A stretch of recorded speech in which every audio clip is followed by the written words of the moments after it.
ये सब तभी होगा अगर आप परमेश्वर के वचन के लिए अपना दिल खोलें। अगर आपको बाइबल समझने में कठिनाई होती है तो इस वीडियो में आप इसे समझ पाएंगे। जो कुछ भी सिखाया जाएगा उसे देखकर मुझे पूरा यकीन है कि आप बाइबल के ज्ञान से रोशन हो जाएंगे। सब कुछ की शुरुआत शुरू में हुई थी। शुरुआत से पहले केवल परमेश्वर थे।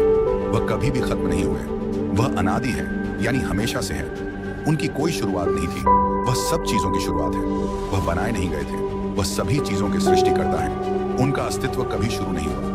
वह अनंत के पिता हैं। अनंतता केवल परमेश्वर का गुण है। शुरुआत में परमेश्वर ने आकाश और पृथ्वी को बनाया। छठे दिन परमेश्वर ने मनुष्य को अपनी छवि और रूप में बनाया और आदमी से औरत को बनाया। आदम और हव्वा को पूरी तरह से निर्दोष, शुद्ध और सही बनाया गया था। उनका परमेश्वर के साथ पूरी तरह से संबंध था।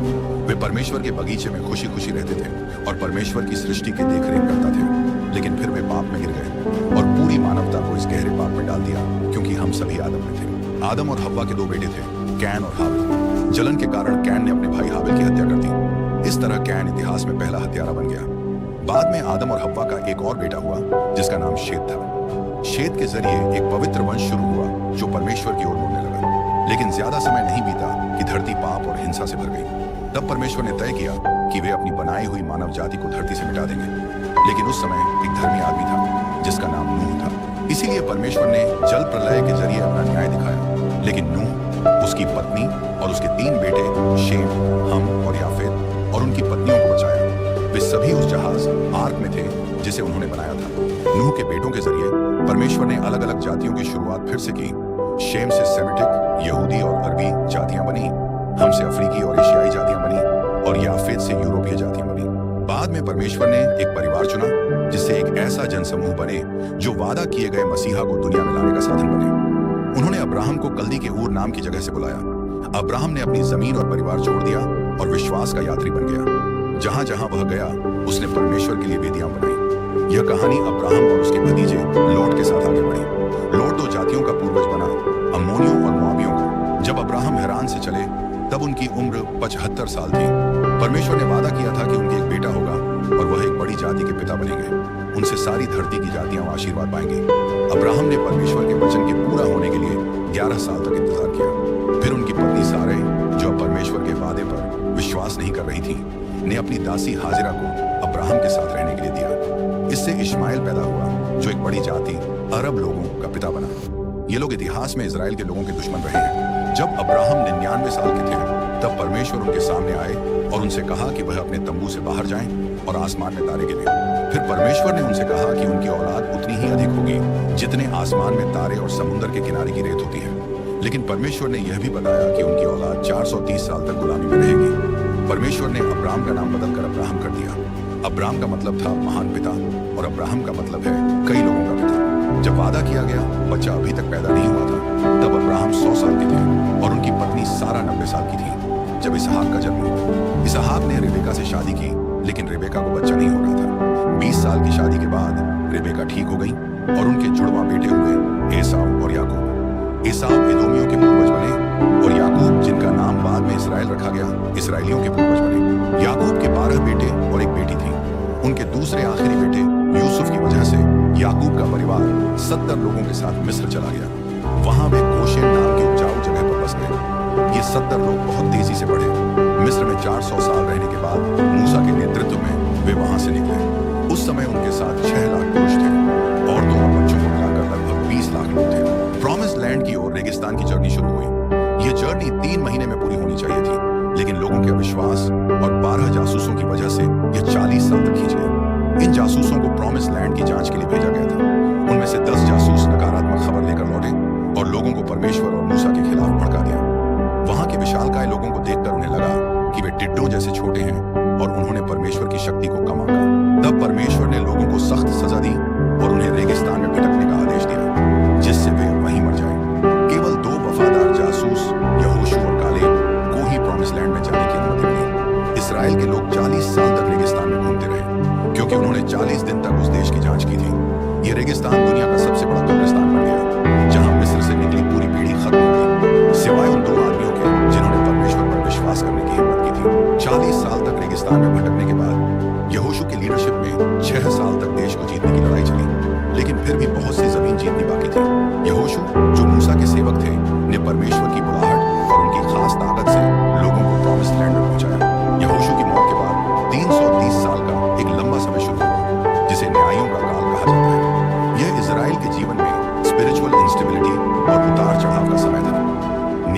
समय में लोग अपनी मनमानी करते थे। इजरायलियों के दिलों की कठोरता के कारण उन्हें कई शत्रुओं द्वारा परेशान किया गया। इस समय में परमेश्वर ने महान नेताओं को उठाया, जैसे गिदयोन, यिफ्ता, सामसोन और शमूएल। इस लंबे समय के बाद एक नया दौर आया, राजतंत्र। इजराइल के लोग जो पास के देशों को देख रहे थे ने एक राजा की मांग की। अब लोग नहीं चाहते थे कि परमेश्वर उनका राज करे। शमूएल जो अंतिम न्याय थे ने फिर शाऊल को इजराइल का राजा बना दिया। शाऊल ने 40 साल तक राज किया। उसने शुरुआत अच्छे तरीके से की, लेकिन अंत खराब हुआ। उसने अपने शासन की शुरुआत विनम्रता से की, लेकिन बाद में अहंकार, क्रूरता और अंत में विद्रोह और विश्वासघात का शिकार हो गया। उनके बाद दाऊद ने उनके स्थान पर 40 साल तक राज किया और इजराइल की राजधानी हेब्रोन से यरूशलेम को स्थानांतरित किया। उनका शासन सफल था। दाऊद ने अपने राज्य को मजबूत किया और इजराइल का सबसे प्रमुख राजा बन गया। धन इकट्ठा किया, भूमि जीती, सेनाओं को हराया और परमेश्वर के साथ चला। परमेश्वर के दिल के अनुसार एक आदमी होने के कारण, हालांकि उसने परमेश्वर, अपने परिवार और अपने लोगों के खिलाफ गंभीर रूप से पाप किया, उसने पश्चाताप किया और परमेश्वर ने उसे माफ कर दिया। उसकी वंशावली से मसीह का जन्म हुआ। उनकी मृत्यु के बाद उनके बेटे शलूमो ने उनके स्थान पर 40 साल तक राज किया। उन्होंने परमेश्वर से ज्ञान मांगा और परमेश्वर ने उन्हें ज्ञान और धन दिया। वह अपने समय के प्रसिद्ध व्यक्ति बने, यरूशलेम में मंदिर बनाया और उनके शासनकाल में शांति थी। लेकिन अपनी कई पत्नियों के कारण उनका दिल भ्रष्ट हो गया। केवल बुढ़ापे में शलूमो ने परमेश्वर की ओर रुख किया और अपने पापों पर पश्चाताप किया। इस प्रकार हमें 120 साल तक एकजुट राज्य मिला। शाऊल जादू टोने के जाल में फंसा, दाऊद व्यभिचार के जाल में फंसा और शलूमो मूर्ति पूजा के जाल में फंसा। परमेश्वर ने लोगों की इच्छा के अनुसार उन्हें राजा दिए, लेकिन लोगों को इस अज्ञानी चुनाव के परिणाम भुगतने पड़े। शलूमो की मृत्यु के बाद राज्य टूट गया, क्योंकि उसके बेटे रेहबोआम ने लोगों की विनती को नकार दिया कि वे भारी करों को कम करें। शलूमो की सरकार की शानो शौकत और ऐश्वर्य, जो मजदूरों की मेहनत से चलती थी, बहुत अधिक करों से दबा हुआ था। लोगों ने सत्ता परिवर्तन का फायदा उठाकर बदलाव की मांग की। जब उन्हें सफलता नहीं मिली तो वे नए राजा के साथ नहीं रह सके। इस प्रकार 12 में से 10 ट्राइब्स ने रेहबोआम के खिलाफ साजिश की और एक नए नेता येरोबोआम का चुनाव किया और उत्तर राज्य बना, जिसका मुख्यालय समारिया था। उत्तर राज्य 209 साल तक चला। इस राज्य के 19 राजा थे, जो 8 अलग अलग राजवंशों से थे। इनमें से कोई भी राजा धार्मिक नहीं था। सभी ने परमेश्वर से मुंह मोड़ लिया और येरोबोआम के रास्ते पर चलने लगे। इस राजा ने राजनीति के लिए धर्म का उपयोग करने का फैसला किया। ये डरते हुए कि उनके लोग यरूशलेम जाकर मंदिर में पूजा करेंगे और यहूदा के राजाओं से जुड़ जाएंगे, येरोबोआम ने उत्तर राज्य में बैतल, गिलगाल और दान में मंदिर बनाने का फैसला किया। उन्होंने इन मंदिरों में सोने के बछड़े रखे और लोगों को इसे परमेश्वर मानकर पूजा करने के लिए प्रेरित किया।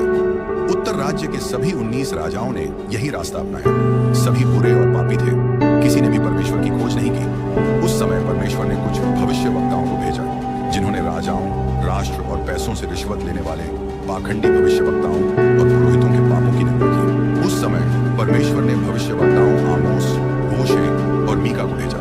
उन्होंने देश की बुराइयों का सामना बहादुरी से किया। राजमहल से लेकर झोपड़ियों तक, मंदिरों से लेकर व्यापार तक, सड़कों से लेकर खेतों तक। उन्होंने पॉलिटिकल करप्शन की आलोचना की और पवित्र धर्म का व्यापार करने वाले पादरियों के खिलाफ आवाज उठाई। उन्होंने भ्रष्ट सरकारी अधिकारियों और कानून बनाने वालों के खिलाफ परमेश्वर का आरोप उठाया। उन्होंने सामाजिक अन्याय और आर्थिक शोषण की निंदा की। उन्होंने लोगों से पश्चाताप करने का आह्वान किया, लेकिन उनकी बातें किसी ने नहीं सुनी। अहाब के शासनकाल में उसकी पत्नी इजेबेल के कारण इजराइल में बाल, जो कनानी देवता था, की बुरी मान्यता फैल गई। उस समय परमेश्वर ने भविष्यवक्ता एलियाह को उठाया ताकि वह इस मूर्ति पूजा को बेनकाब कर सके और इस भूत परस्त देवता की साख को कमजोर कर सके। इस राज्य में भी परमेश्वर ने एलीशा को एलियाह का स्थान लेने और एक अद्भुत काम करने के लिए बुलाया। इजराइल ने जब परमेश्वर की बात नहीं मानी तो परमेश्वर ने असुरिया को इजराइल के खिलाफ भेजा। असुरिया परमेश्वर का गुस्सा था, एक बहुत ताकतवर और लड़ाकू साम्राज्य।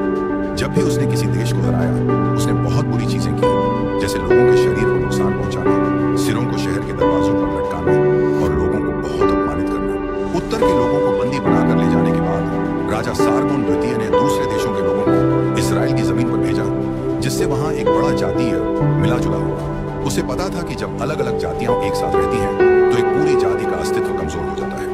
इस मिला जुले लोगों से एक नई जाति बनी, जिन्हें समरीतियों, सैमरिटन्स कहा गया। ये समरीती लोग इजराइल में रहने लगे और फिर यहूदी लोगों के बहुत बड़े दुश्मन बन गए। दक्षिणी राज्य, जो बेंजामिन और यहूदा के कबीलों से बना था, के पास 20 राजा थे। इनमें से कई राजा अच्छे थे, जैसे आसा, यहोशापात, हिजकिय्याह, योथम, उज्जियाह, योआश और यूसियाह। जब भी कोई अच्छा राजा बना तो देश में विकास हुआ और लोग आर्थिक, नैतिक, सामाजिक और आध्यात्मिक रूप से आगे बढ़े। दक्षिणी राज्य में यह भविष्यवाणी पूरी करने के लिए कि मसीह दाऊद के घर से आएंगे, केवल एक ही राजवंश ने शासन किया। यहूदी लोगों से बात करने के लिए परमेश्वर ने कई भविष्यवक्ताओं को भेजा, जैसे यशायाह, मीका, योएल, सुफनयाह और यिर्मयाह। लेकिन देश बहुत भ्रष्ट हो गया और लोगों ने परमेश्वर की आवाज को नहीं सुना। फिर उसी तरह परमेश्वर ने उन्हें सजा दी और बेबीलोनियन की सेना भेजी, जिससे वे अपने दुश्मनों के हाथों में पड़ गए। यहूदी लोग बेबीलोनियन में बंदी बना लिए गए। दक्षिणी राज्य, जिसे यहूदा कहा जाता था, 345 साल तक चला।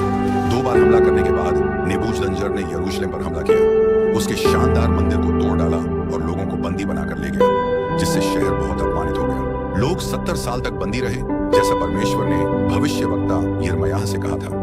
बंदीगिरी के दौरान परमेश्वर ने यिर्मयाह, एजेकील और दानियल जैसे भविष्यवक्ताओं को उठाया। इस समय में लोग मूर्ति पूजा से शुद्ध हुए और यहूदी लोग सिनेगॉग, प्रार्थना स्थल बनाने लगे। परमेश्वर द्वारा तय किए गए समय के बाद यहूदी लोग अपने देश लौट आए। उस समय तक बेबीलोन पहले ही मीडो फारसी साम्राज्य के हाथों में आ चुका था।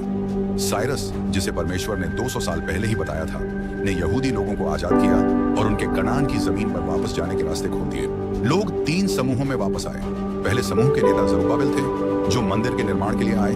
दूसरे समूह के नेता एजरा थे, जो कानून सिखाने के लिए आए। और तीसरे समूह के नेता नाहेमिया थे, जो दीवारों के निर्माण और लोगों के राजनीतिक और आध्यात्मिक सुधार के लिए आए। जैसे ही लोग बंदी गृह से लौटे और मंदिर का निर्माण शुरू किया, उन्हें कई समस्याओं का सामना करना पड़ा। पहले चालाक समारी लोग काम में भाग लेना चाहते थे ताकि काम में दखलंदाजी कर सकें। जब उनकी साझेदारी की पेशकश को नकारा किया गया तो उन्होंने दूसरे तरीके से धमकी देनी शुरू कर दी। फिर समारी लोगों ने राजा आर्टक्सर्क्सेस को एक पत्र लिखा, जिसमें यह आरोप लगाया कि यहूदी लोग मेडो फारसी साम्राज्य के खिलाफ साजिश कर रहे हैं। इस बुरी परेशानियों का सामना करते हुए मंदिर का काम लगभग 20 साल तक रुक गया। इस समय के दौरान लोग भगवान के घर के लिए अपनी मेहनत और उत्साह खो बैठे और अब वे अपने खुद के कामों में व्यस्त हो गए। वे अपने घरों को बनाने और सजाने में लगे, जबकि भगवान का घर, जो कि बर्बाद हो चुका था, उसकी कोई देखभाल नहीं कर रहे थे। इस समय के दौरान परमेश्वर ने हागाई और जकरियाह नामक भविष्यवक्ताओं को भेजा ताकि वे लोगों को पश्चाताप करने के लिए कहें। इन भविष्यवक्ताओं का संदेश जल्दी और गहरे असर में आया। लोग पश्चाताप करके परमेश्वर से माफी मांगने लगे और जो मंदिर का निर्माण अधूरा था, उसे पूरा करने के लिए उत्साह से वापस लौटे। फिर एक बड़ा स्पिरिचुअल अवेकनिंग हुआ। लगभग 100 साल बाद एक नई पीढ़ी आई। अब लोग मंदिर जाते थे और बलि चढ़ाते थे, लेकिन वे अब परमेश्वर का सम्मान नहीं करते थे। वे अंधे, बीमार और लंगड़े जानवरों को परमेश्वर के लिए बलि के रूप में चढ़ाते थे और परमेश्वर की मेज को हल्का समझते हुए उसे अपवित्र मानते थे। पुजारी भी भ्रष्ट हो गए थे और लोगों को परमेश्वर का वचन सिखाना बंद कर दिया था। परिवारों पर भी बुरा असर पड़ा। शादी टूटने लगी और तलाक होने लगे। लोग अब यह नहीं मानते थे कि परमेश्वर उनका न्याय कर सकता है, इसलिए वे अपनी टाइट्स चढ़ाना भी छोड़ने लगे।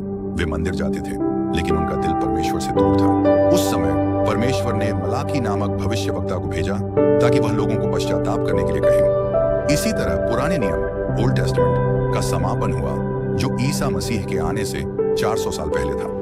मलाकी के बाद 400 सालों का एक लंबा समय आया, जिसे प्रेरितों के समय की चुप्पी या इंटरबाइब्लिकल पीरियड कहते हैं। इस समय के दौरान कुछ धार्मिक और ऐतिहासिक किताबें लिखी गईं, जिन्हें अपोक्रिफा कहते हैं। पुराने नियम को भी हिब्रू से ग्रीक भाषा में अनुवाद किया गया और इसी अनुवाद को सेप्टुआजिंट कहा जाता है। मेदो फारसी साम्राज्य को सिकंदर महान के नेतृत्व में ग्रीक साम्राज्य ने हरा दिया। कई देशों और साम्राज्यों को जीतने के बाद सिकंदर 33 साल की उम्र में जल्दी मर गया, क्योंकि वह रो रहा था कि अब कोई और जमीन नहीं बची थी जिसे वह जीत सके। उसने अपनी शक्ति से अपने साम्राज्य का विस्तार किया और हेलेनिस्टिक संस्कृति और ग्रीक भाषा को फैलाया, जो बाद में सुसमाचार, गॉस्पेल के प्रचार में मददगार साबित हुई। सिकंदर की मौत के बाद साम्राज्य 4 जनरलों के हाथों में बंट गया। खास बात यह है कि मिस्र के तोलमी साम्राज्य और सीरिया के सेलेकिड साम्राज्य के बीच हमेशा संघर्ष होता रहा। इसराइल कभी एक के हाथों में और कभी दूसरे के हाथों में होता था। इस समय एंटियोकस एपिफेनस ने यहूदी लोगों को बहुत गुस्सा दिलाया जब उसने यरूशलेम के मंदिर के वेदी पर एक सुअर की बलि चढ़ाई, जो उनके लिए बहुत घृणित था। इस घटना के बाद मक्का बीजों की लड़ाई शुरू हुई, जिसे युदास मक्का बीज ने बहुत खून खराबे के बाद जीत लिया। फिर 63 ईसा पूर्व में पोम्पे ने यरूशलेम पर हमला कर लिया और रोमियो ने इजराइल पर कब्जा कर लिया। इसके बाद हेरोद महान ने शासन किया। हेरोद एक अच्छा प्रशासक था। उसने यरूशलेम के मंदिर का विस्तार और सजावट की, कैसरिया में बंदरगाह बनवाया, जो अंतर्राष्ट्रीय व्यापार और मिशनरियों की यात्रा के लिए मददगार साबित हुआ। उसने मसीदा किला और कई महल और किलों का निर्माण किया। हालांकि हेरोद एक असुरक्षित और हिंसक आदमी था। उसे हमेशा अपने सिंहासन के खोने का डर था। उसने 10 बार शादी की और कई बच्चे थे। जब हेरोद ने मार्नम नाम की एक शाही परिवार की महिला से शादी की तो उसे अपने सिंहासन के खोने का डर था, इसलिए उसने अपनी पूरी सास के परिवार को मार डाला। अपनी सास के कहने पर हेरोद ने अपने 17 साल के भतीजे आर्किलस को यरूशलेम का उच्च पुजारी नियुक्त किया। लेकिन बाद में जब हेरोद ने देखा कि आर्किलस लोगों में पसंदीदा हो रहा है तो उसने उसे भी मार डाला। उसकी डरपोक सास मिस्र भाग गई, लेकिन हेरोद ने अपने लोग भेजे और उसे भी मारने